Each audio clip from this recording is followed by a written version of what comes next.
अस्सलाम वालेकुम। Joint session के साथ मैं हूँ सैयद आयशा नाज और सबसे पहले मेहमानों का तारुफ करा के हुज्जत तमाम कर लेते हैं। सैयद इमरान शफ़क़त साहब मेरे साथ स्टूडियोज़ में मौजूद हैं। जनरल टाइड गुलाम मुस्तफ़ा मुझे वीडियो लिंक पर ज्वाइन कर रहे हैं तबीयत नासाज होने के बावजूद, जबकि राना मुबशर साहब और अतर काज़मी हस्ब मामूल हमारे शो का हिस्सा हैं। और बात अब हम करेंगे पॉलिटिकल स्ट्रेटजी। पाकिस्तान की दो बड़ी सियासी जमातों की पॉलिटिकल स्ट्रेटजी है क्या। अभी मुस्लिम लीग नून की जानिब से तो मरीम नवाज साहिबा की इंडक्शन हुई है और उनकी स्टेटमेंट्स जो भी हैं प्रोग्राम में आगे चल के उस पर बात तो करेंगे, लेकिन इमरान खान साहब की जो पॉलिसी है या उनका नैरेटिव है या उनका बयानिया है वो खा रहा है बहुत सी कलाबाजियाँ। जब से उनकी हुकूमत चेंज हुई है, जिसे रजीम चेंज का उन्होंने नाम दिया, फिर इम्पोर्टेड गवर्नमेंट, फिर साइफर, अमरीका, बाजवा, जरदारी साहब, मोहसिन नकवी, ये सभी साजिश के ज़िम्मेदार वक्त के साथ साथ करार दिए जाते रहे। लेकिन अब जो ताज़ा तरीन उन्होंने इंटरव्यू दिया है वो बड़ा अहम है। अभी से थोड़ी देर पहले मैं हबीब अकरम साहब को सुन रही थी तो उन्होंने ये कहा कि पाकिस्तान में ना नालायकी की फरावानी है। तो इतनी फरावानी है कि इस पर भी अब मैं ये सोच रही हूँ कि एक मुकाबले का इम्तिहान हो जाना चाहिए, क्योंकि सवाल इस वक्त ये पूछा जा रहा है कि पाकिस्तान को जो इस वक्त दरपेश बहरान है, बहरान कोई एक किस्म का नहीं है, बहुत से बहरान है, उसका जिम्मेदार कौन है। इमरान खान साहब ने इसका हमें जवाब ढूंढ के बताया है और वो जवाब ये है कि मुल्क को दरपेश तमाम सियासी और माशी खराबियों के जिम्मेदार साबिक आर्मी चीफ हैं जो कि गुजर गए, रिटायर्ड हो गए, जनरल बाजवा। उन्होंने उनको जिम्मेदार करार दिया है और उन्होंने ये कहा है कि आहिस्ता आहिस्ता चीज़ें अनफोल्ड हो रही हैं, जिसकी वजह से ये नज़र आ रहा है कि ये अमेरिका नहीं था, बल्कि ऐसे हुआ है कि बरतरफ करने का मंसूबा वहाँ से इंपोर्ट नहीं किया गया बल्कि पाकिस्तान से वहाँ एक्सपोर्ट किया गया था। ये बहुत अहम स्टेटमेंट है और उनका ये कहना है कि बाजवा साहब हर चीज़ में एक्सपर्ट थे और उन्हें फैसला नहीं करने दिया जाता था, बल्कि उनका किरदार तो एक कठपुतली का था। यही बात जब बिलावल भुट्टो जरदारी साहब ने पार्लियामेंट के प्लेटफॉर्म पर कही थी तो इनको एतराज़ होता था, लेकिन इमरान खान साहब भी ये बात बिलाखिर मान गए और अपने मुँह से उन्होंने ये बात कह दी। अब बात यह है कि लकीर पीटने का कोई फ़ायदा नहीं है, लेकिन बहरान में तो हम आज भी फंसे हैं। क्या इस बहस से कुछ निकलेगा? मरीम नवाज साहिबा और इमरान खान साहब कम से कम इस मामले पर एक पेज पर हैं, लेकिन इस एक पेज पर होने का उन्हें क्या फ़ायदा मिलेगा? वक्त के साथ साथ क्या स्ट्रैटेजी में ये मज़ीद पकाएंगे और इससे उन्हें वोट बैंक में भी तकवीत मिलेगी या नहीं? आज के प्रोग्राम में हम इस पर बात करने जा रहे हैं। इमरान शफ़क़त साहब, टू बिगिन विद यू। हाँ, क्योंकि आपको पता है बल्ली कौन लोग चढ़ते हैं, तो सबसे पहले हम आपकी तरफ आए हैं। बात यह है कि वो सुपर किंग थे, गॉडजिला थे, सुपरमैन थे, या जो भी थे किरदार उनका जो भी था, जो भी पॉलिटिकल लीडर है जब वो हुकूमत में होता है वो उनके गुण गाता है। सुपर डेमोक्रेट थे इमरान खान साहब के दौर में बाजवा साहब। ये इक़्तिदार से निकाले जाने के बाद और जब वर्दी उतर जाती है उसके बाद क्यों सारा मलबा उस पर डाल दिया जाता? देखें, ये मेरा ख्याल है कि हमारे सियासतदानों को थोड़ा सा सबक सीखना चाहिए कि वक्त के ऊपर बात करनी चाहिए। नवाज शरीफ साहब ने वो इंटरव्यूज़ का एक सिलसिला किया था, गद्दार कौन, ये सुहेल वैद साहब की किताब छापी थी। इन्होंने सुपर किंग कहा, इन्होंने सुपर प्राइम मिनिस्टर कहा था, लेकिन अपने दौर में वो भी वो कहते हैं कि मैंने थोड़ी बहुत की गुंजाइश पैदा करने की कोशिश की थी, मैंने टक्कर ली, यानी कि मैंने कहा कि मैं प्राइम मिनिस्टर का जो राइट है वो सरेंडर नहीं करूंगा। ठीक है। अच्छा, जब वो अपनी तरफ से तो कहते हैं मैंने थोड़ा बहुत किया था, अब वो हमारी तसल्ली तो नहीं होती उसके ऊपर, लेकिन जब इमरान खान साहब जिक्र करते थे उनका, जब वो बात करते थे मुझे 2014 के धरने में किस तरह कहा गया कि रिज़ाइन कर दें, मुझे कारगिल का नहीं पता था, फैसले कहीं और हो रहे थे, तो इमरान खान साहब ये कहा करते थे कि ये हो नहीं सकता। एक करण थापड़ को भी इन्होंने इंटरव्यू दिया था, थापड़ सॉरी, हाँ जी थप्पड़ और थापड़ मिक्स कर दिया आपने। तो उन्होंने कहा था कि मैं अगर प्राइम मिनिस्टर इमरान खान हुआ, हाँ, और इस तरह की कोई हरकत हुई, हाँ, तो वो आर्मी चीफ अगले दिन नहीं होगा। हाँ, कोई मुझसे इस्तीफा मांगेगा तो उसका इस्तीफा ले लूंगा। अच्छा, उन्होंने एक को मतलब हटाया तो था ना? नहीं, वो तो पर्सनल रीजंस की वजह से हटाया था, वो प्राइम मिनिस्टर, लेकिन इतनी ताकत तो थी।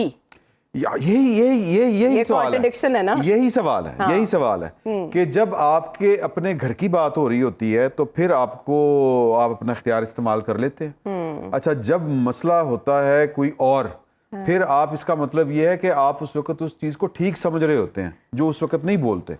वरना मैं फिर बार बार वही बात कर रहा हूँ कि हमें इमरान खान साहब ये कहा करते थे कि मैं जनाब, मुझसे आके कहते मैं इस्तीफ़ा ले लेता, मैं ये कर लेता, मैं वो कर लेता, लेकिन एंड पे क्या निकला है कि वो कह रहे हैं कि जी के अच्छा, फिर उनको फिर बात संभालनी भी नहीं आ रही थी कि वो तो कहते हैं मैंने अपने दौर में बड़े अच्छे काम किए हैं, अगर सारे बड़े अच्छे काम हुए थे तो फिर वो मैंने किए थे, जितने गलत काम हुए थे वो बाजवा साहब ने किए थे। तो ये मिलती ही हैं। और ये बेसिकली इमरान खान साहब को ना बेसिकली वो डे टू डे जो इशू सामने आता है उसके ऊपर उन्होंने कोई ना कोई बयान जारी करना होता है। वो मेरा ख्याल है पाकिस्तान के वाहिद पॉलिटिशियन है जो रोजाना की बुनियाद के ऊपर एक व्लॉग भी करते हैं। ठीक है, उनको रोजाना कोई ना कोई इशू चाहिए होता है, रोजाना कोई ना कोई बात करनी होती है, फिर कहते हैं गलती हो गई, चलो वो यू टर्न लो। वो इमरान शफकत वर्सेस इमरान खान, अजीब किस्मत है ना सर, ये किस्मत है। तो दूसरा ये कि देखें कि वो जो यू टर्न, अब उनको ये भी नहीं कह सकते कि जी आप यू टर्न किस तरह लेते हैं। मेरे पास इसमें ना बड़ी एक सॉलिड एक क्वेश्चन है कि जो 3 अप्रैल का जो कासिम सूरी साहब ने एक्ट किया था कि वो वोटिंग नहीं करवाई और उन्होंने कहा था कि ये गैर मुल्की ताकतों के इशारों के ऊपर हुकूमतें तब्दील नहीं हो सकती, आर्टिकल 5 जो है वो लॉयल्टी, ठीक है उसके। और फिर आपको याद होगा कि इधर उन्होंने वो रिजेक्ट की तहरीक अदम एतमाद, और साथ ही रिकॉर्डेड जो थी तकरीर उनकी चली इमरान खान साहब की, अगले ही लम्हे असम्बलियाँ तहलील कर दी। इसका मतलब ये था कि वो एक झूठ की बुनियाद के ऊपर उन्होंने पाकिस्तान के सिस्टम को लपेटा, पाकिस्तान के आइन को हल्का फुल्का, मैं सब वर्ड तो नहीं कहूँगा लेकिन हल्का फुल्का उन्होंने पटरी से जरूर उतारा। तो क्या ये फिर इसका मतलब ये है कि ये इनकी बदनीयती थी पीछे कि अब इनको पता चल रहा है? पता इनको तब भी था। वो बाजवा साहब वो बार बार कहते हैं, वो DGISI और DGISPR ने भी कहा था कि ये तो हमने जाके दिया था, साइफर बाजवा साहब ने दिखाया था कि ये आया और मतलब हमने इसको ऊपर सारे काम करने, उसके ऊपर उनका नैरेटिव जो है वो कई दफा सामने आ चुका है। हाँ। तो बेसिकली लेकिन जनरल बाजवा ने वो कह रहे हैं बावर कराया कि मैं एंटी अमेरिका हूँ, अमेरिका में उन्होंने ये बावर कराया। अजय इतने भी यूटर्न ले जाएंगे फिर आने वाले दिनों में। तो ये तो देखे ना, बाजवा साहब का मसला ये है कि वो बेचारे मैं उनको जिस दिल से बोल रहा हूँ मैं ही जानता हूँ, लेकिन इमरान खान साहब के मुकाबले में वो बेचारे इसलिए हैं कि वो खुल के आके अपनी बात नहीं कर सकते 2 साल से पहले। फिर अभी कभी मंसूर अली खान साहब को फ़ोन करना पड़ता है, कभी जावेद चौधरी साहब से मुलाकात करनी पड़ती है।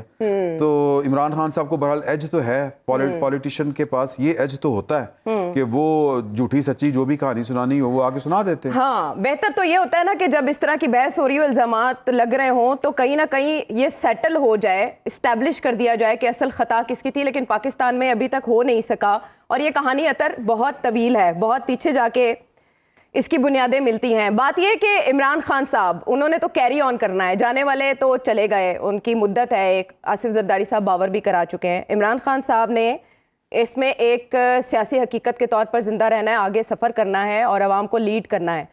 वो अभी तक ये डिटर्मिन क्यों नहीं कर पाए कि असल डायरेक्टर रजीम चेंज का कौन था? देखिए, एक चीज तो बिल्कुल वाज़ेह है कि पाकिस्तान की सियासत के अंदर इस्टेब्लिशमेंट की मुदाखलत, नवाज शरीफ साहब भी ये कहते रहे, इवन के जरदारी साहब ने भी ईंट से ईंट बन गए, ऑल्दो के जरदारी साहब बड़े कूल माइंडेड किस्म के इंसान है, वो भी इस नहज पे पहुंचे। तो हर किसी को पता है कि यहाँ पे इस्टेब्लिशमेंट का एक किरदार रहा, हर कोई उससे मुतासिर हुआ। अब इसमें आइडिया क्या था? कुछ लोग ये समझते थे कि जनाब ये जो इस्टेब्लिशमेंट उस वक्त की जो मुदाखलत करती है वो बुनियादी तौर पे करप्शन के खिलाफ और करप्ट जो सियासतदान है उनके खिलाफ है, और यही बयानिया इमरान खान साहब भी लेके चले और बड़ा मकबूल हुआ कि जो फौज है, जो इस्टेब्लिशमेंट है, मैं उस वक्त की बात कर रहा हूँ, वो करप्ट सियासतदानों के खिलाफ है, अगर वो ना हो तो करप्ट सियासतदान मुल्क को बेच खाएंगे। तो इस वजह से जनाब ये सब कुछ हो रहा है। लेकिन अब इमरान खान साहब को खुद भी उन्हीं हालात से गुजरना पड़ा जिस किस्म के, और वो हालात क्या थे कि वो जो उनका पूरा बयानिया था कि मैंने करप्ट सियासतदानों के खिलाफ एहतसाब करना है, वो उस वक्त की इस्टेब्लिशमेंट ने नहीं होने दिया, वो रोके रखा। बुनियादी तौर पे बार कहते रहे कि ये जो एहतसाब चल रहा है इसको रोका जाए, और जब वो एक डैम की तकरीब में गए थे वहां पे खान साहब ने बार बार जनरल बाजवा सामने बैठे हुए थे तकरीब में कहा कि मैं एनआरओ नहीं दूंगा। वो इसीलिए कहा कि उस वक्त उनको पैगाम दोबारा भिजवाया गया था उससे पहले कि जनाब आप इनको एनआरओ दें। अब इमरान खान के मैं बयानिए पे आ जाता हूँ। इमरान खान का बयानिया जो है वो मैंने इंटरव्यू पूरा सुना है, और टू बी ऑनेस्ट मुझे समझ नहीं आ रही कि उसमें कहां पे ये चीज है कि जिसमें अमेरिका को क्लीन चिट दे दी गई। उसके अंदर उन्होंने ये कहा कि एंटी अमेरिका का जो है आइडिया वो यहां से जनरल बाजवा ने उनको दिया, और वो जो खातून है उसने बिल्कुल स्ट्रेट फॉरवर्ड, कोई मुबहम क्वेश्चन नहीं, स्ट्रेट फॉरवर्ड क्वेश्चन पूछा कि क्या आप ये समझते हैं कि फिर अमेरिका का इसमें कोई किरदार नहीं था? उन्होंने कहा ये कैसे कह सकते हैं, अमेरिका का साइफर मौजूद है, जो हकीकत है डोनाल्ड लू की मीटिंग मौजूद है, मिनिटेड मीटिंग है, ये मैं एग्जैक्ट वर्ड्स बता रहा हूं, और फिर उस साइफर के ऊपर कौमी सलामती कमेटी का इजलास हुआ, तो वो तो हकीकत अपनी जगह मौजूद है। लेकिन यहां से कायल उनको पहले जनरल बाजवा ने किया, पर उसमें अमेरिका का किरदार है, तो किसी सूरत में भी उन्होंने ये नहीं कहा कि जी अमेरिका का किरदार नहीं। अब अगर हुकूमत ये समझती है कि इमरान खान का रोज बयानिया बदलता है, रोज वो झूठ बोलता है, तो भाई कौम को भी मिजरी से निकालें, खुद भी मिजरी से निकलें। वो जो सुप्रीम कोर्ट का कमीशन है वो बनाए ना, तहकीकात करवाएं और for once and all Imran Khan को झूठा साबित कर दे। देखे ना, एक बंदा जो इनके बकौल रोज अपना मौकिफ बदल रहा है, तो आप उसका केस लेके चले जाए अदालत में, तहकीकात कर दें। तहकीकात करेंगे तो सब कुछ सामने आ जाएगा, पता चल जाएगा कि कौन झूठ बोल रहा है, कौन नहीं बोल रहा। अब हुकूमत तहकीकात क्यों नहीं करवा रही? देखिए ये तो बहुत ईजी है ना कि जी ऑन रिकॉर्ड एक शख्स मसलसल बकौल हुकूमत के रोज वो गलत बयानी कर रहा है और फिर हुकूमत उसके ऊपर तहकीकात भी नहीं करवा रही। कहीं ना कहीं कुछ ना कुछ तो पर्दादारी है ना। जहां तक ये ताल्लुक है कि उस वक्त जनरल बाजवा कितना करते थे और खान साहब कितना करते थे, बहुत सारी चीजों में उनके इख्तलाफात भी होंगे, बहुत सारी चीजों में उन्होंने खान साहब की मदद भी की होगी, खान साहब ने खुद भी माना है। लेकिन एक मैं छोटी सी आपको मिसाल दूं, हमने यूक्रेन के ऊपर हमारी इलेक्टेड हुकूमत ने एक मौकिफ लिया कि जनाब हम न्यूट्रल रहेंगे, लेकिन जनरल बाजवा ने जो सिक्योरिटी डायलॉग हो रहा था उसके अंदर बैठ के इस्लामाबाद में गैर मुल्की एम्बेसडर्स के सामने और मंदूबीन के सामने कह दिया कि जनाब के ऊपर हम रशिया की मजम्मत करते हैं और वो बड़ा गलत हो रहा है। टोटली बिल्कुल डिफरेंट पॉइंट ऑफ व्यू ले। तो कहीं ना कहीं तो ये लगता है कि जो इलेक्टेड हुकूमत है, वो किसी की भी इलेक्टेड हुकूमत हो, चाहे खान साहब की हो, मियां साहब की हो या पीपल्स पार्टी की हो, उनके ऊपर एतबार नहीं किया जाता, चीजों को कहीं और से कंट्रोल करने किया जाता है। अब इसमें जो बड़ा चैलेंज है ना, वो इमरान खान का भी है और दीगर जमातों का भी है। अब 2 साल के बाद ये जो भी बैठे हुए ना, ये भी इस तरह की बातें करेंगे, उस वक्त हमें ये नहीं करने दिए गया, वो नहीं करने दिए क्या, या फिर 2 साल के बाद हम एक ऐसे सिस्टम की तरफ जा रहे होंगे जहां पे जो इल्जामात होंगे वो सियासत के अंदर ही रहेंगे। ये फैसला सियासतदानों ने करना है कि ये कितनी स्पेस वापस लेना चाहते हैं या अभी भी ये किसी और के जरिए स्पेस हासिल करना चाहते हैं। किसी और के जरिए स्पेस हासिल करना चाहते हैं। इमरान खान साहब तो नई इस्टेब्लिशमेंट को मौका भी दे रहे हैं, एक अरसे से शक का फ़ायदा भी दे रहे हैं। बात यह है राना साहब कि जब वो बार बार याद करते हैं ना, तो उससे ये क्वेश्चन जन्म लेता है कि हमारे पॉलिटिशियंस अपने दौरे इक़्तिदार में स्टॉकहोम सिंड्रोम का शिकार क्यों रहते हैं और उससे बाहर क्यों नहीं आते जब उन्हें इक़्तिदार से बेदखल किया जाता है। वो मजम्मत तक ही क्यों रहते हैं, मरम्मत क्यों नहीं करते फॉल्ट लाइन्स की। देखिए, एक तो पॉलिटिशियंस जो हैं, विद ऑल ड्यू रिस्पेक्ट, सारे ऐसे नहीं हैं, लेकिन मेजॉरिटी की बात करूंगा पॉलिटिशियंस की, कि इस वक्त ये एक ट्रेंड बन गया है और वो ट्रेंड ये है कि अगर उनकी मर्जी के मुताबिक चीज़ें हो रही हों तो फौज की वाह है जी, वाह जी वाह, फौज ने बड़ा चंगा काम किया है जी, फौज से बेहतर, पाकिस्तान की फौज से बेहतर कोई फौज ही नहीं दुनिया में जी।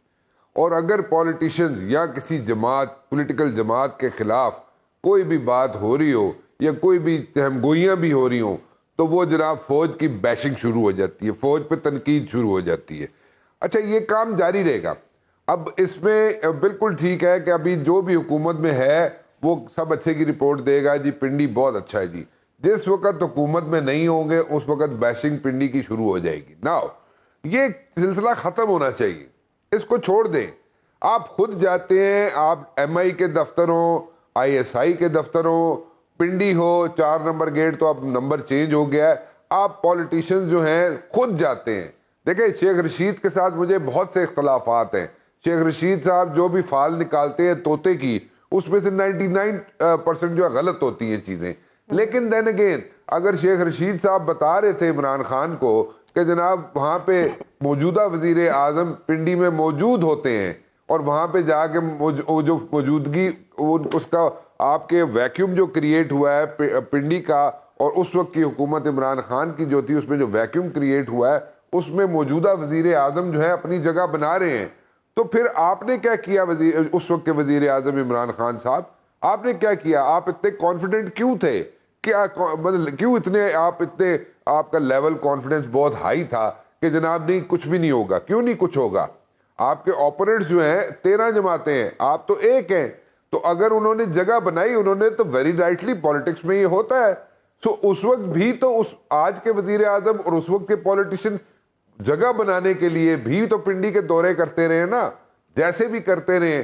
सो आप ये जितने पॉलिटिशियंस हैं, मेजॉरिटी पॉलिटिशियन जितने भी हैं, वो चाहे पिंडी हो, चाहे आईएसआई के दफ्तर हो, दफातर हो, चाहे जनाब एमआई के दफातर हो, वहां पे चक्कर लगाते रहते हैं और लगाते रहेंगे।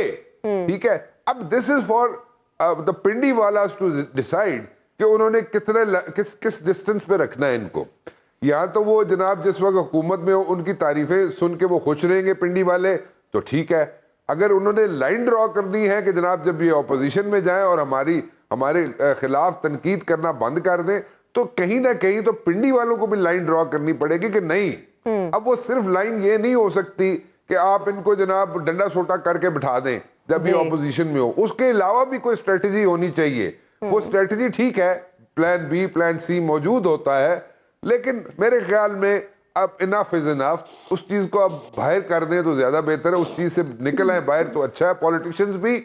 और ये for the hack of it हम लोगों के आगे रख देना जनाब के जनाब पिंडी ने ये कर दिया, पिंडी ने वो कर दिया, बाजवा ने ये कर दिया, बाजवा ने वो कर दिया। नो सर, मैं with all due respect Imran Khan साहब, आप जब बाजवा साहब के साथ थे या बाजवा साहब जब आपकी बात सुन रहे थे, आपने 50 मरतबा कहा कि जनाब पिंडी और हम एक पेज पे हैं, जिसकी वजह से जनाब तरक्की हो रही है मुल्क के अंदर। आप तो तारीफें करते नहीं थकते थे। और किसको नहीं पता कि सब कुछ स्टेक पे लगा के यही फौज आपको लेके आई थी और आप जनाब आज उस पर तनकीद कर रहे हैं। यही फौज आपको लेके आई थी। और आप मुझे बताएं, अगर इतनी बड़ी बात है, चले मैं डिटेल में नहीं जा सकता, आप बताएं जिस दिन इमरान खान साहब की हुकूमत खत्म हुई और आपने शाम को कैबिनेट के लोगों को बुलाया और कैबिनेट के लोगों को जो आपने जो कॉन्फिडेंस में रख के जो बात की इमरान खान साहब ने, ठीक है, और उसमें कैबिनेट के आधे से ज्यादा अरकान जो थे वो छोड़ के चले गए मीटिंग, ठीक है, उस दिन रात को आपकी हुकूमत गई है। वो क्या फैसला था जो आपने किया था इमरान खान साहब? अगर आप एक पेज पे थे और अगर आप तारीफें करते हुए पिंडी की या बाजवा साहब की नहीं थकते थे, तो प्लीज उस पर एक भरम रखें, क्योंकि बाजवा साहब तो चले गए। बाजवा साहब हो या कोई भी चीफ ऑफ आर्मी स्टाफ हो, जब once he is out of the office तो वो तो अपने सफाई में कुछ पेश नहीं कर सकता।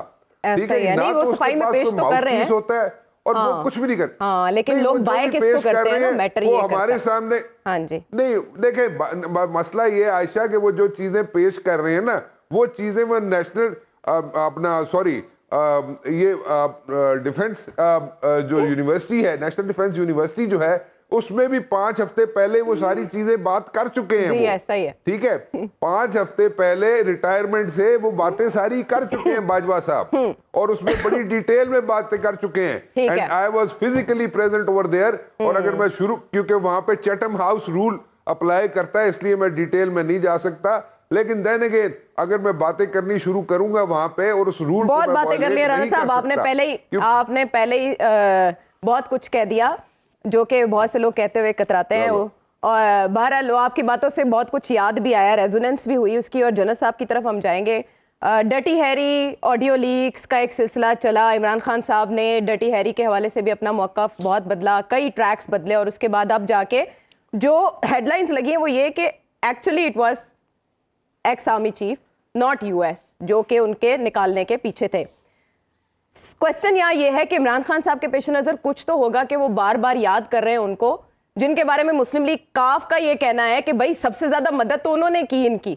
आपके ख्याल में इमरान खान साहब को इससे सियासी फायदा होगा या नुकसान मौक़िफ़ के बदलने से? जनरल साहब देखिए, हम काफी सारी बातें उसमें कर रहे हैं। नंबर एक तो ये है कि मैं जाती तौर पर समझता हूँ जनरल बाजवा साहब को इस किस्म के जो ब्लीक किस्म के इंटरव्यू दे रहे हैं उनको नहीं देने चाहिए। जो वो बात करते हैं तो then he allows Pandora box to be open, और फिर मुखालिफ तरफ से हमले शुरू हो जाते हैं, उनको फिर डिफेंड करना पड़ेगा। तो मेरा ख्याल है कि अगर जनरल बाजवा साहब इन सब चीज़ों को एक दफ़ा कड़वा घूंट समझ के पी लें तो शायद ये चीज़ें डाइट डाउन होने की तरफ चले जाएं और जो इसका इश्तिहास पैदा हुआ है वो शायद थोड़ा कम हो जाए। नंबर 2, सियासतदानों का फौज को ब्लेम करना, जिस तरह सब हम सबको पता है कि वो कोई नई बात नहीं है। लेकिन मुझे ये बताइए कि सियासतदान जो भी हुकूमत में रहे हैं, क्या उनके अपने कारोबार में या उनके अपने मसाइल में या जो उन्होंने फैसले करने थे, कहीं किसी ने रुकावट डाली है? आज तक मुझे किसी ने ये बताया कि भाई हमने जो नेशनलाइजेशन करनी थी किसने रोका हमें, हमने आईपीपीज लानी थी किसने हमने रोका, हमने आईपीपीज में हमने खुल के गड़बड़ करनी थी किसने हमें रोका हमें? क्या हमें किसी ने बताया कि ये जो सीपैक में हम जो प्रोजेक्ट लेके आए हैं इस पे किसी ने हमें रोका, समझाया शायद होगा, किसी ने रोका हमें? किसी ने? हमें सिर्फ उन चीजों पे तकलीफ होती है जो हम समझते हैं कि हमारा जो अपना मफाद का दायरा हमने ड्रॉ किया हुआ है ना, उससे बाहर हमें अगर उसके अंदर कोई ऐसा मसला बनता है तो फिर हमें शोशा मचाते हैं। ये तमाम सियासतदानों की मैं एक छोटा सा किस्सा आपके सामने रखना चाहता हूँ। आपको याद हुआ कि 90 की दहाई में शुरू में डाकुओं के खिलाफ बहुत बड़ा ऑपरेशन शुरू हुआ था सिंध में, वो कच्चे के इलाके में। वज़ीर-ए-आज़म जी नवाज शरीफ साहब वज़ीर-ए-आज़म थे और गुलाम इसाक खान मरहूम उस वक्त साहिब सदर थे। उस वक्त 58 भी लागू था जी। जनरल जंजुआ मरहूम चीफ आर्मी स्टाफ थे। नवाज शरीफ साहब ने बारहा कहा, लेकिन जनरल जंजुआ इसके हक में नहीं थे कि फौज को डाला जाए। उनका ख्याल ये था कि सिविल आर्म फोर्सेस और पुलिस को मिलकर ऑपरेशन करना चाहिए। जब ये ना हुई बात तो नवाज शरीफ साहब ने उस वक्त के सदर प्रेसिडेंट इसाक को कहा, तो प्रेसिडेंट इसाक ने फोन किया जनरल आसिफ को, तो जनरल आसिफ को कहा जी कम ओवर। जनरल आसिफ चले गए, नेशनल प्रेसिडेंट ऑफ पाकिस्तान है उस वक्त, वो 58 भी था, कमांडर इन चीफ भी है पाकिस्तान फोर्सेस के। तो पहुंचे तो मैं नवाज शरीफ वहां बैठे हुए थे, तो बैठते ही, और ये मैं उस शख्स से बता रहा हूँ जो वहां मौजूद था उस मीटिंग में, उन्होंने कहा, साक खान साहब ने पूछा आसिफ हु एम आई? उसने कहा द प्रेसिडेंट। उसने कहा नो हु एम आई? और जनरल आसिफ समझ गए, you also my commander in chief. उन्होंने कहा जी I order you to move your forces and get them deployed against the dacoits. उन्होंने कहा राइट सर। उठते हुए जनरल आसिफ ने कहा कि अगर इसका मुझे लीगल कवर मिल जाए जो एक जरूरी है, क्योंकि उस वक्त आइन के तहत फौज खुद तो जाकर काम नहीं कर सकती थी, तो उस वक्त नवाज शरीफ साहब ने कहा बिल्कुल आप पहुंचे, जाकर दफ्तर पहुंचने से पहले लीगल कवर आपको मिल जाएगा, जो भी चाहिए नोटिफिकेशन मिल जाएगी। आसिफ आ गए, उन्होंने हुक्म दे दिया। फौज कब तरीक़ेकार है, जब हुक्म मिल गया फौज जब तरीक़ेकार के मुताबिक काम शुरू हो गई। एक दिन गुजरा, 2 दिन गुजरा, नोटिफिकेशन नहीं मिला। बारहा पीएम ऑफिस को याद दिलाया गया, नहीं मिला। फिर खुद आर्मी ने एक नोटिफिकेशन बजा के भेजा, कम से कम इसको अप्रूव कर दे, वो भी नहीं हुआ। इस दौरान फौज मूव कर गई हुई थी। जब फौज मूव कर गई हुई थी सिंध में एक शोर मच गया। उस वक्त के जो वज़ीर आला थे सिंध के, फौत हो चुके हुए हैं, उन्होंने कहा देखिए हमसे पूछे बगैर फौज को भेज दिया यहाँ पे। अब यहाँ पर जैसे की जिम्मेदारी लेते उस वक्त के जो वज़ीर दाखिला थे उनसे बयान दिलवाया गया कि फौज देखे जी हमने कहा ही नहीं, मूव करके चली आई यहाँ पे। अब ये मुझे बताइए कि इस सूरत हाल में अफवाज पाकिस्तान का रोल क्या होगा, रवैया क्या होना चाहिए? उनको आपने शेर के मुंह में डाल दिया, फिर बाद में आपने बैक करने से इनकार कर दिया। तो ये मैं सिर्फ आपको किस्से इसलिए सुना रहा हूं कि मामलात का बिगाड़ कहाँ शुरू होता है और क्यों शुरू होता है इसमें। वरना अगर आप देख लीजिए जो इन्होंने जिस किस्म की डील्स करनी थी, जो भी करनी थी, सही करनी थी, गलत करनी थी, फौज ने कब नहीं रोका इनको। फौज रूल ऑफ कोर्स राय देती है, लेकिन उसके बावजूद उन्होंने किया, सब कुछ किया इन्होंने। आज अगर हम पाकिस्तान की इकोनॉमी भुगत रहे हैं, चाहे वो नेशनलाइजेशन थी, चाहे पे इंट्रोडक्शन ऑफ आईपीपी था, उसके बाद चाहे हमने कोल्ड फायर्ड प्रोजेक्ट लेके आ गए मुल्क का बेड़ा गर्क करने के लिए, उसमें तो किसी ने फौज ने नहीं रोका इनको। तो मसला इनका ये है सारा। अब आइए इस तरफ कि भाई खान साहब का बयानिया क्या है। देखिए खान साहब को हम सही तरीके से रीड कर नहीं रहे हैं। उन्होंने एक बयानिया बनाया था, वो बयानिया होल्ड कर चुका हुआ है। अब उस बयानिए का जो अल्टरनेटिव था, मैं पहले दिन से कह रहा हूं कि पीडीएम के गले पड़े रहेगा ये साइफर जब तक इसकी इंक्वायरी नहीं करा लेते। इनके पास मौका था, जैसे ही अनाउंस भी किया था, अगर इंक्वायरी कर लेते, जो भी था दूध का दूध पानी का पानी हो जाता और इंक्वायरी सामने आ जाती, तो आज इस जो हंगामा है इससे पीडीएम भी बच चुकी होती और हम लोग भी शायद से आगे निकल जाता। वरना खान साहब का ये बयानिया कि basically it's an American sponsored, जो भी हुआ आइडिया यहां से गया या वहां से आया, ये तो हकीकत है कि पाकिस्तान में जो पाकिस्तान के कुछ लोग वहां बैठे हुए हैं, या ये भी हकीकत है कि अमेरिकन रजीम चेंज का माहिर भी है, एक्सपर्ट भी है और करता भी है, अपने मतलब के लिए करता है। अमेरिका ने पहली दफा तो नहीं किया, नहीं पाकिस्तान में, दुनिया में किसी और जगह पे उसके ऊपर। तो वो तो एक हकीकत है अपनी जगह पर। अब खान साहब ने उस हकीकत को पकड़ा है और उसमें अभी नई चीज इंट्रोड्यूस ये कर दी कि अमेरिका ने डायरेक्टली खुद नहीं किया, उनका आइडिया ये नहीं था, बल्कि जनरल बाजवा ने ये आइडिया उनको पेश किया। ये पहले एक दफा ये प्रेस में तो कई दफा रिपोर्ट बात हो चुकी हुई है कि किस तरीके से वहां पे हुसैन हक्कानी साहब और सब ने मिलकर ये सब कुछ जो काम किया। उससे पहले आपको याद हो तो मेमो गेट पे भी उनका एक बहुत बड़ा रोल इसमें सामने आया था इसमें। तो बदकिस्मती ये है कि हमारे एक तरफ तो एक बयानिया ये है, अब उस बयानिए का तोड़ ढूंढने के लिए सरतोड़ कोशिशें नाकाम हो गई हुई हैं। पीडीएम बेसिक चीज को समझ नहीं पा रही है पीडीएम, कि खान साहब को अटैक कर लें, उनकी जात के बीच में पड़ जाएं, कभी ये कर लें कभी दूसरा कर लें, कभी उनके हर बयान को तोड़ मोड़ के करें, वो काम चलने वाला नहीं है। इसलिए कि जब एक बयानिया होल्ड कर जाए, उस बयानिए का तोड़ फिर इस किस्म की चीजें नहीं होती, उस बयानिए का तोड़ फिर उससे बेहतर बयानिया होता है। ठीक है। हाँ, ये बात जरूर है कि खान साहब का ये बार बार अपने ऊपर से जो अपनी जिम्मेदारी लेने से इनकार करना, और ये पहली दफा खान साहब नहीं कर रहे, ये सबका ये बदकिस्मती हाल रहा है। ठीक है। जिस दिन हमारी लीडरशिप, पॉलिटिकल लीडरशिप अपनी जिम्मेदारी लेना शुरू कर देगी कि हाँ हमने ये किया, ठीक किया, गलत किया, उसका अगर एतराफ करना शुरू कर दें हमारे लोग सारे। आप जिस दिन देखिए, अभी प्रेसिडेंट अर्दगान की आप देख लीजिए मिसाल सामने है, वहां पे कितना शदीद ज़लज़ला आया। अल्लाह ताला हमारे तुर्क भाइयों की मदद फरमाए। उन्होंने कहा जी इलेक्शन होगा मई में। उन्होंने जी जो बिल्डर्स थे 12 बड़े बड़े बिल्डर्स पकड़ के बंद कर दिए, 50 दूसरों पे इंक्वायरी शुरू, वो भी बंद कर रहे हैं वो लोग। जब टेक ओवर किया था एर्दोगान साहब ने, तुर्की की हालत पाकिस्तान से बदतर थी। उन्होंने कंट्री को टर्न अराउंड किया, लोगों के लिए काम किया। जब वहां पे फौज ने मूव करने की कोशिश की तो लोग टेंगू का लेट गए। क्यों लेट गए? इसलिए लेट गए कि उनको पता था कि अवाम की बेहतरी के लिए क्या चीज बेहतर है। जिस दिन हमारी लीडरशिप अवाम के लिए डिलीवर करना शुरू कर देगी। और लेकिन जनरल साहब, जो गैर मुल्की जरीदे हैं वो तो रजब तैयब अर्दवान साहब को भी तनकीद का निशाना बना रहे हैं कि इतने अरसे तक वो गाफिल रहे, वहाँ बिल्डिंग रूल्स को फॉलो नहीं किया गया और उस पर पहले इन्वेस्टिगेट नहीं किया गया। इतनी बड़ी तादाद में इमारतें ज़मींबोस हुई और मईशत के हवाले से भी तनकीद का निशाना बनाया जा रहा है। तारीख की बुलंद तरीन इन्फ्लेशन वहाँ देखी जा रही है और इसकी वजह यह है कि उन्होंने मईशत के हवाले से कुछ मसनूई इकदाम करके उसको मेंटेन रखा हुआ है। तुर्की का मसला ये है, देखिए तुर्की का मसला ये, तुर्की निशाने पर है जी, तुर्की निशाने पर है। तुर्की को एक लेवल से ऊपर निकलने की इजाजत नहीं देना चाहते ये लोग जी। तुर्की ने अपने आप को एक लेवल पहुंचा दिया हुआ है, यहाँ पे तुर्की की बात सुन रहे हैं। ठीक है। जो रशिया और यूक्रेन की या नेटो या अमेरिकन लेड चल रही है जंग, उसमें तुर्की मेन रोल प्ले कर रहा है। इंटरकनेक्टेड, बिल्कुल सही कह रहे हैं जनरल साहब। बहुत से उसके पहलू हो सकते हैं और उस पर एक लंबी बहस भी हो सकती है, लेकिन बात जनरल साहब की कि हुकूमत अगर इन्वेस्टिगेट करा देती साइफर को तो मामला खत्म हो सकता था।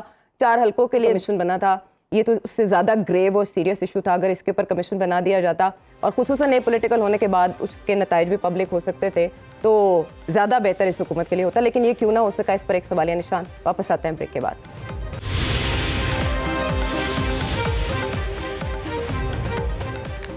शो में आपको एक बार फिर खुश आमदेद कहेंगे।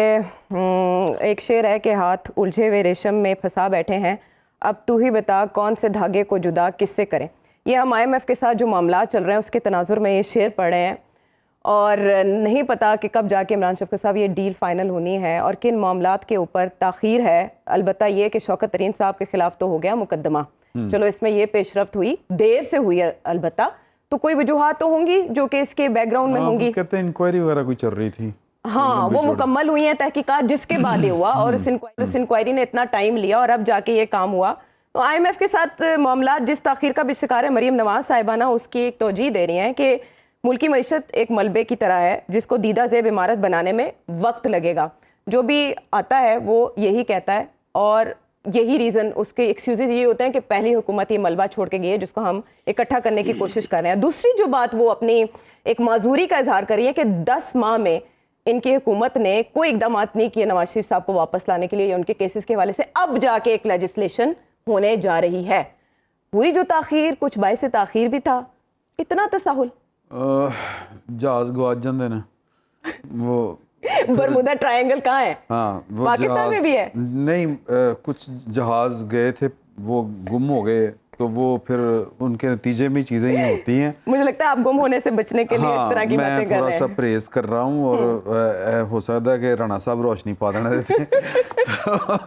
राणा साहब का किला मजबूत है हाँ, ना, वो कुछ इसलिए। कह रहे हैं कि मुलाकातें वगैरह हुई हैं, वो इस तरह की बातें चल रही हैं। उन मुलाकातों के बाद जो है वो एकदम से मरियम साहबा ने भी ये वाली बात कहनी शुरू कर दी। इमरान खान साहब भी ये वाली बात कह रहे हैं कि जी के देखें कि वो नवाज शरीफ साहब को वापस लाया जा रहा है, उनकी अहलियत बहाल की जा वो रही कह रहे है, हैं मुझे मैदान में नाअहल आके किया देखें ना जा कितने रहा है। मकबूल हैं। वो तो आने देना उनको। हाँ हाँ, वो तो देखें, वो तो आने वाला वक्त बताएगा।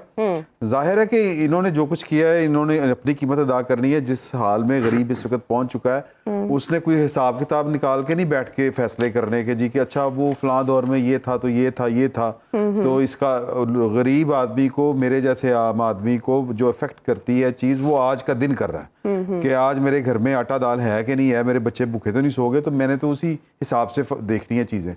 ये मैं एक आम पाकिस्तानी की बात कर रहा हूँ, तो लग समझ जाएगी नवाज शरीफ साहब जो आएंगे, और या फिर हो सकता है कि लोगों को ये समझा पाएँ, जिस तरह मरियम कह रही हैं कि हो सकता है इनका नैरेटिव बिक जाए। ये आने वाले दिनों की बात है, तो लिहाजा ये तो जिसने जो बोया है वो काटेगा जी। बाकी रहेगी बात वो वाली कि नवाज शरीफ साहब की वापसी की, जो पहली दफ़ा मेरा ख्याल है ख़बर जो, या कल कम से कम जिस बात पर इत्तफाक है, आपने अपने इंटरव्यू में भी कहा था, वो मरियम और इमरान खान साहब की बात पर इत्तफाक हो रहा है, इन दोनों का एक बात के ऊपर कि जी वो आ रहे हैं और नाअहली ख़त्म हो रही है। तो पाकिस्तान में इस तरह के जो मोर्जे होते हैं वो फिर उसी तरह ही होते हैं। अदरवाइज़ वो चीज़ें सीधी सीधी, तो ये जो गवर्नमेंट थी अपनी, इनकी पार्टी की गवर्नमेंट है, शहबाज शरीफ साहब भाई हैं, कुछ चीज़ें इनकी तरफ से भी थी ना चाहते, मतलब एक होता है ना कि यार मैं लगा ही रहा, जो लगा है मज़े आ रहे हैं, तो एक वो भी एलिमेंट हो सकता है कि, और फिर दूसरा ये कि नहीं देखे ना, मरियम नवाज साहिबा के हवाले से वो इस्लामाबाद हाई कोर्ट के फैसले को रेफर कर रही हैं, कैप्टन सफ्दर के हवाले से फैसला आ गया, नवाज शरीफ साहब नहीं निकले उसमें से ना। नहीं, एक 10 माह नवाज शरीफ साहब पाकिस्तान में भी नहीं है ना, ये भी आप ज़हन में रखें। मरियम जो हैं पाकिस्तान में रही हैं और अदालतों में पेश होती रही हैं। हाँ। नवाज शरीफ साहब जो हैं वो अदालतों में तो अभी तक वो एब्सकॉन्डर हैं।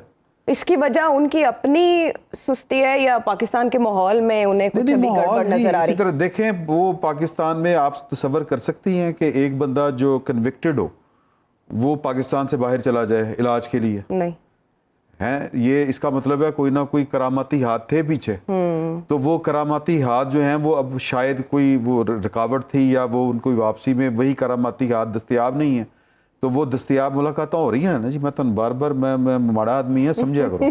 तो वो मुलाकातों के नतीजे में ही ये चीज़ें होनी है। तो चीज़ें इतनी सिंपल नहीं हैं जितनी चीज़ें सिंपल हमारे सियासतदान बता जाते हैं या कह जाते हैं।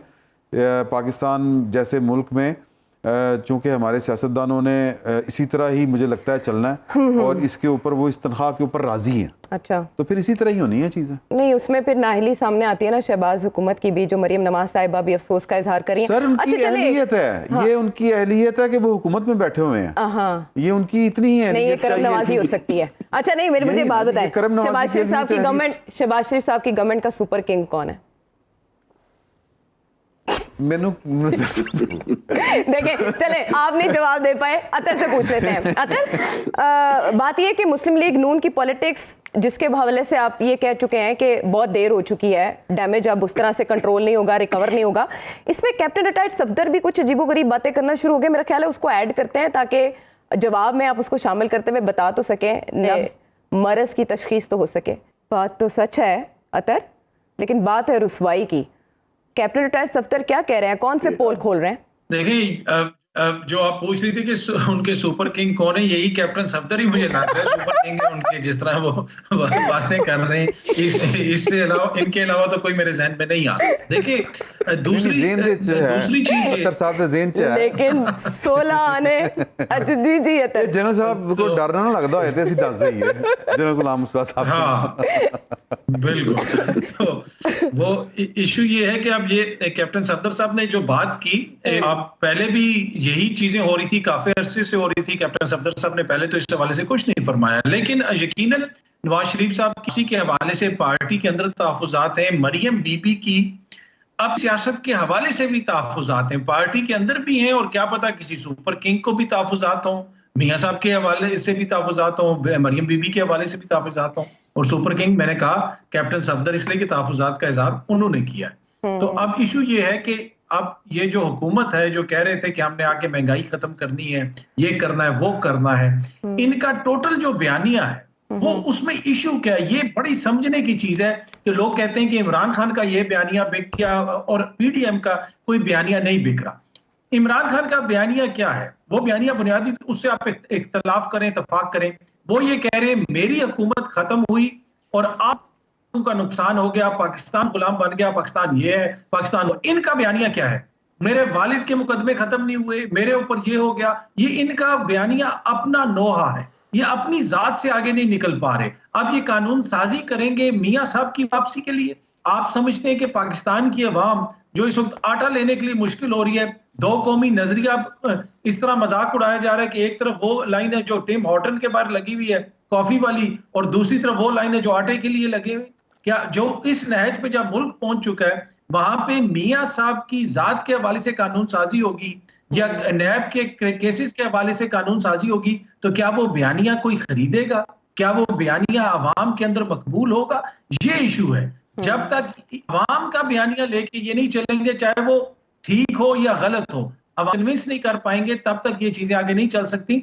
तो मुझे नहीं लगता कि इसमें कोई आसानी होगी। और दूसरा, जिस तरीके से एक फैसला आने के बाद अदालतों के ऊपर चढ़ाई की गई है हुकूमती लोगों की जानिब से, वो भी सबके सामने है कि आप हुकूमत में भी हैं, आप इदारों को भी टारगेट करें, आप अदालतों को भी टारगेट करें और साथ साथ आप हुकूमत भी इंजॉय करें।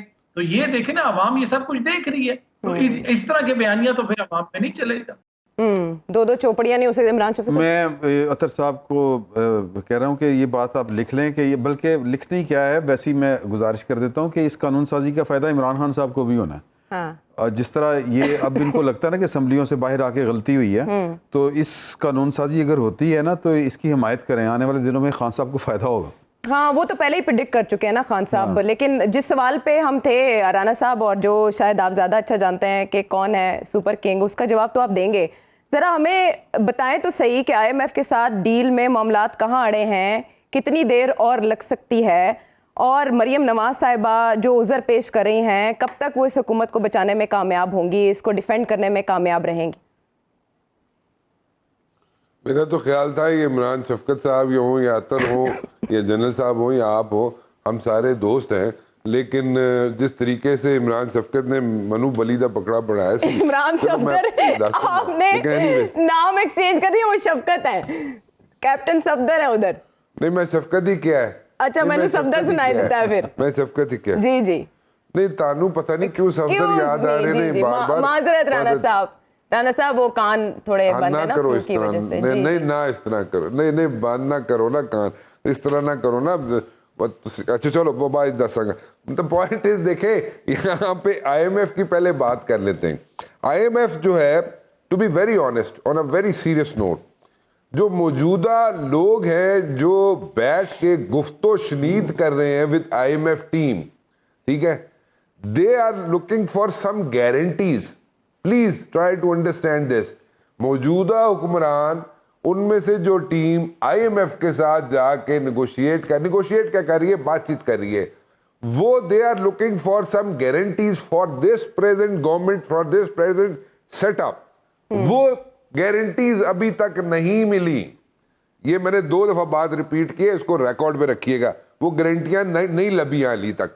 वो गारंटी देने के लिए IMF का डेलीगेशन तैयार नहीं है इस हुकूमत को। ये तो हो गया IMF। अब इसका कोई ट्रिकल डाउन इफेक्ट होगा या नहीं होगा? नहीं होगा। इस पे इन्फ्लेशन जो है वो इतनी ज्यादा बढ़ जाएगी कि इतने जनाब लोग एक दूसरे का सिर पाड़ेंगे। मैं बार बार कह चुका हूं कि जो यूटिलिटीज के बिल्स हैं वो बहुत ज्यादा बढ़ जाएंगे। अब इसमें कैसे ये हुकूमत किसी को रिलीफ दे सकती है? नहीं दे सकती, बिल्कुल नहीं दे सकती। इसीलिए अगर आप देखें तो आसिफ जरदारी साहब जो है वो थोड़ा सा टिल्ट कर रहे हैं। And what he is trying to say is in so many words, Asif Zardari साहब कह रहे हैं जी कि 90 दिन के अंदर अंदर इलेक्शन करा दो जी, क्योंकि इलेक्शन मोड में जब आप चले जाएंगे, चाहे 2 सूबों में ही जाएं, तो वहां पे जो टेंशन है जो दिन ब दिन बढ़ती जा रही है, माउंट हो रही है, और वो किसी वक्त भी वॉल्केनो की तरह फट सकती है, वो किसी हद तक डिफ्यूज हो जाएगी। क्योंकि अवाम जो है वो चली जाएगी इलेक्शन मोड में। अब इलेक्शन मोड में जीते हारे वो दैट्स अ सेपरेट सिचुएशन, वो कौन जीतता है कौन हारता है उसको एक मिनट के लिए छोड़ दें, लेकिन आवाम जो है इलेक्शन मोड की तरफ चली जाएगी और किसी हद तक वो जो वॉल्केनो बना हुआ है, रप्ट हुआ है और किसी वक्त भी फट सकता है, वो किसी हद तक मेलो हो जाएगा। So he is what this is what Asif Zardari साहब is trying to do right now. अब आगे थोड़ा सा चले मियां नवाज शरीफ साहब। To tell you honestly, Mian Nawaz Sharif साहब आज तक, चाहे मरियम बीबी हो, चाहे शहबाज शरीफ साहब के ग्रुप से कोई भी बंदा हो, चाहे नवाज शरीफ साहब के करीबी लोग हों, आज तक किसी ने ये नहीं बताया कि मियां मोहम्मद नवाज शरीफ साहब को प्रॉब्लम क्या है, क्या बीमारी क्या है। मैं आपको बताता हूँ कि मैं अभी रिसेंटली जो इंटरव्यू हुआ है अपना शाहिद खकान अब्बासी साहब से जो मैंने लिया है, उन्होंने जो मुझे इन सो मेनी वर्ड्स उन्होंने मुझे जो बात समझ आई है उनकी कि मियां मोहम्मद नवाज शरीफ साहब जो हैं उनकी तबीयत ठीक नहीं है। प्लीज मैं रिपीट कर रहा हूं जो मुझे समझ आई है बात की कि मियां मोहम्मद नवाज शरीफ साहब की सेहत जो है, मियां मोहम्मद नवाज शरीफ साहब की तबीयत जो है वो ठीक नहीं है। जो मुझे बातों से समझ आई है शायद खकान अब्बासी साहब की, ठीक है। अब उसकी डिटेल मुझे नहीं पता, ठीक है, ना इन्होंने कभी मुस्लिम लीग नून वालों ने शेयर की है। अब अल्लाह ताला उनको सेहत अता फरमाए मियां मोहम्मद नवाज शरीफ साहब को, लेकिन सेहत उनकी ठीक नहीं है। तो वो अब क्या होता है आगे, क्या नहीं होता है आगे। अब रहेगी बात मरियम बीबी की, तो मरियम बीबी अगर पुरानी ही टीम के साथ चलेंगी, जो एडवाइजर्स उनके पुराने थे, और ये जो अभी मैं इस फेज को बोलूंगा मरियम बीबी का रीलॉन्च फेज, उसी के साथ अगर पुरानी टीम के साथ चलेंगी, पुरानी अप्रोच के साथ चलेंगी, तो मेरे ख्याल में उसमें कामयाबी नहीं हो सकती। मरियम बीबी डेफिनेटली उन्होंने सोचा होगा, उनके साथ टीम है, उनके साथ लोग हैं जो ब्रेनस्टॉर्मिंग करते हैं, और वो उन्होंने बताया होगा कि out of the box thinking के साथ मरियम बीबी को जाना पड़ेगा। अब दोबारा आना पड़ेगा मरियम बीबी को out of the box thinking के साथ, out of the box approach के साथ। वो जो उनके एडवाइजर्स है वो आउट ऑफ द बॉक्स क्या अप्रोच लाएंगे, क्या थिंकिंग लाएंगे। मुल्क के अंदर महंगाई दिन ब दिन बढ़ रही है, इन्फ्लेशन आइंदा आने वाले दिनों में और बढ़ रही है, तो क्या चीज मरियम बीबी को ऐसी देंगे कि उनकी रीलॉन्च भी हो जाए और उनका जो व्हाटएवर शी सेज वो बाय भी करें लोग, उसको उस मुद्दे को खरीदे भी लोग, उसको एक्सेप्ट भी करें लोग। वो क्या चीज है, अब वो तो उनकी टीम ही बता सकती है, क्योंकि they are very heavily paid, और उनको हर तरीके से पेड से मुराद अगर कोई पेड नहीं भी है तो वो अंडर ऑब्लिगेशन है इन सो मेनी वर्ड्स, हर तरीके से किसी ना किसी तरीके से अंडर ऑब्लिगेशन है। तो वो बताएं उनको मरियम बीबी को कि वो कौन सा मुद्दा पेश कर सकते हैं, क्या बेच सकते हैं अवाम को, ताकि अवाम भी उस चीज को बाय करें। अब रह गया मसला कि उनको बाहर भेजा गया था, किस लिए भेजा गया था, किस लिए नहीं भेजा गया था मियां मोहम्मद नवाज शरीफ साहब को। मैं थोड़ा सा यहाँ पे इख्तलाफ करूंगा। ठीक है, जिन्होंने भेजना था भेज दिया, लेकिन अगर इमरान खान साहब आके टीवी पे लोगों के सामने कहें कि जनाब वो शेरी मजारी दे आंसू तक के तो मैं मियां साहब नू बाहर भेज दिता है, तो वो गल नहीं समझ आती सन। ठीक है, शेरी मजारी कोई माफ कीजिएगा, कोई ऐसे आंसू तो मुझे नहीं समझ आई उनके कैसे आंसू होंगे, मैंने तो उन्हें नहीं देखा आंसुओं के साथ कभी। लेकिन अगर मोम हो गया दिल इमरान खान साहब का शेरी मजारी के आंसू देख के, तो फिर तो मेरे ख्याल में बाकी तो गाली मौकीफ है। तो वो क्या था, क्यों था, वो तो इमरान खान साहब ही बताएंगे। If he would have put his foot down at that time, तो मियां मोहम्मद नवाज शरीफ साहब नहीं जा सकते थे। और आप और मैं और सारा मीडिया सुबह प्लेटलेट्स कहीं लेके जाते थे, हम शाम को गिरा देते थे, ऊपर चले जाते थे, प्लेटलेट्स नीचे आ जाते थे। ठीक है राना साहब, मियां नवाज शरीफ साहब के उसमें कितनी सदाकत थी, वो भी जरा उसका भी एक क्वेश्चन मार्क है। हाँ, आप कह रहे हैं कि सारी दाल ही काली है। अगर इस मामले पे भी इमरान खान साहब लबकुशाई कर दे तो क्या बात हो। ये भी ऐड हो जाएगा कि नवाज शरीफ साहब को किसने निकाला मुल्क से। लेकिन जुनैद साहब, जिस अवाम ने भुगतना है IMF के साथ जो भी मुआहदा होगा उसको, उनका पूरा राइट है कि उन्हें ये खबर हो कि मामलात कहाँ आके फंसे हैं। जो राना साहब ने खबर दी वो भी बहुत अहम है, लेकिन स्पेकुलेशंस इस वक्त इंतहा पर हैं कि कोई और मॉडल भी फॉलो हो सकता है। पाकिस्तान के हालात इस कदर ख़राब है, इस कदर गैर यकीनी का खात्मा IMF के साथ अगर हो जाता है मामला फाइनल, तो हो सकता है। देखिए, IMF से जो मामलात फंसे हुए हैं ना, वो जो ब्रिज फाइनेंसिंग पाकिस्तान को चाहिए, जून तक तकरीबन $5 अरब तो कम से कम पाकिस्तान को वो चाहिए, और फिर उसके बाद $5 अरब पाकिस्तान को और चाहिए कहीं से। तो पाकिस्तान को जब तक वो अरेंज नहीं होता, पाकिस्तान को कोई श्योरिटीज नहीं होती, वो पाकिस्तान ने कहा तो है उनको, जी सऊदी अरबिया ने प्रॉमिस किया है, यूएई ने प्रॉमिस किया है, कतर ने प्रॉमिस किया है वगैरह वगैरह, लेकिन वो सॉलिड गारंटीज मांग रहे हैं कि हमें आप किसी की कमिटमेंट बताइए तब हम आपसे बात करेंगे आगे।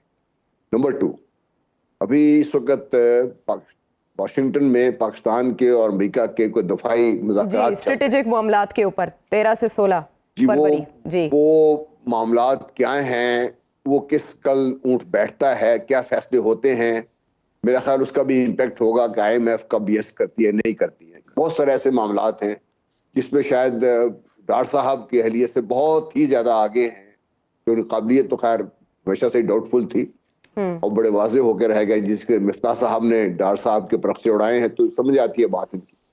तो बात यह है कि भाई मामलात पाकिस्तान के सिर्फ इतने सादा नहीं है कि टैक्स बढ़ा देंगे तो काम बन जाएगा।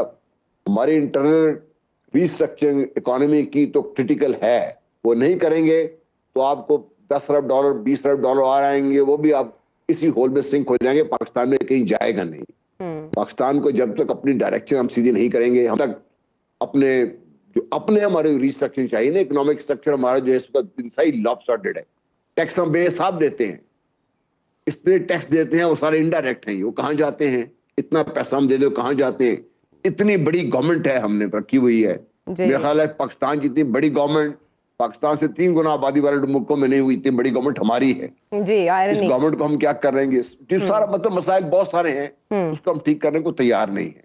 ठीक है, इसकी पॉलिटिकल कॉस्ट है।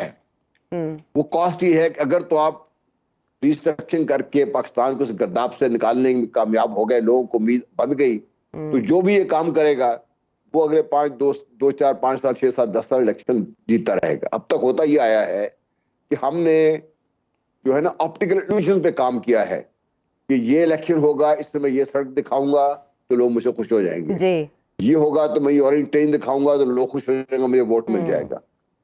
अब मैं हर बात उससे बहुत आगे निकल चुकी हुई है। अगर हम लॉन्ग टर्म पहले से सोच के रखते तो पाकिस्तान की हालत आज जो है वो ये ना होती। जहां तक नवाज शरीफ साहब आने का या ना आने का ताल्लुक है, उसका बहुत सारा लिंक, एक तो उनकी सेहत के बारे में जिस तरह ईरान साहब कह रहे थे, पहले भी मैंने दबी दबी लफ्जों में सुना है कि उनको कुछ सेहत के ऐसे मसाइल हैं कि शायद वो तशरीफ ना ला सके। दूसरा जो मेरे लिए बहुत हैरान कुन है और पाकिस्तान के अवाम इसको कैसे बाई करेंगे वो मैं अभी तक नहीं समझ सका कि एक फैसला सही है या गलत है, हो गया फैसला, उसके ऊपर रिव्यू हो गया सारा। सुप्रीम कोर्ट के फैसले को अंडू करने के लिए हम क्या कर रहे हैं? क्या हम यही मॉडल चलता रहेगा पाकिस्तान में कि अदालती फैसले पॉलिटिकल प्रेशर के तहत तब्दील होते रहेंगे, चेंज करते जाएंगे, कवानीन ऐसे बनेंगे जो स्पेसिफिक होंगे to person, to a particular incident? अगर आपने आइन का, कानून का होलिस्टिक से बिगाड़ते रहना है तो आप देखिए क्या बनेगा। अभी शौकत तरीन की बात हो रही थी ना, जी जी, उनके खिलाफ जो भी इंक्वायरी हुई है ठीक है, मैं नहीं जानता क्या इंक्वायरी हुई है, लेकिन मुझे ये बताइए कि अब जो इंक्वायरी जो एजेंसीज थी उन्होंने ये क्यों नहीं बताया कि इनका टेलीफोन टेप करने की इजाजत किसने दी? इसके अलावा और जितनी भी टेपें हुई हैं उनमें हमने कितने लोगों को पकड़ा है, किसने टेपिंग की है, क्यों की है टेपिंग, ये किसकी इजाजत हुई है टेपिंग?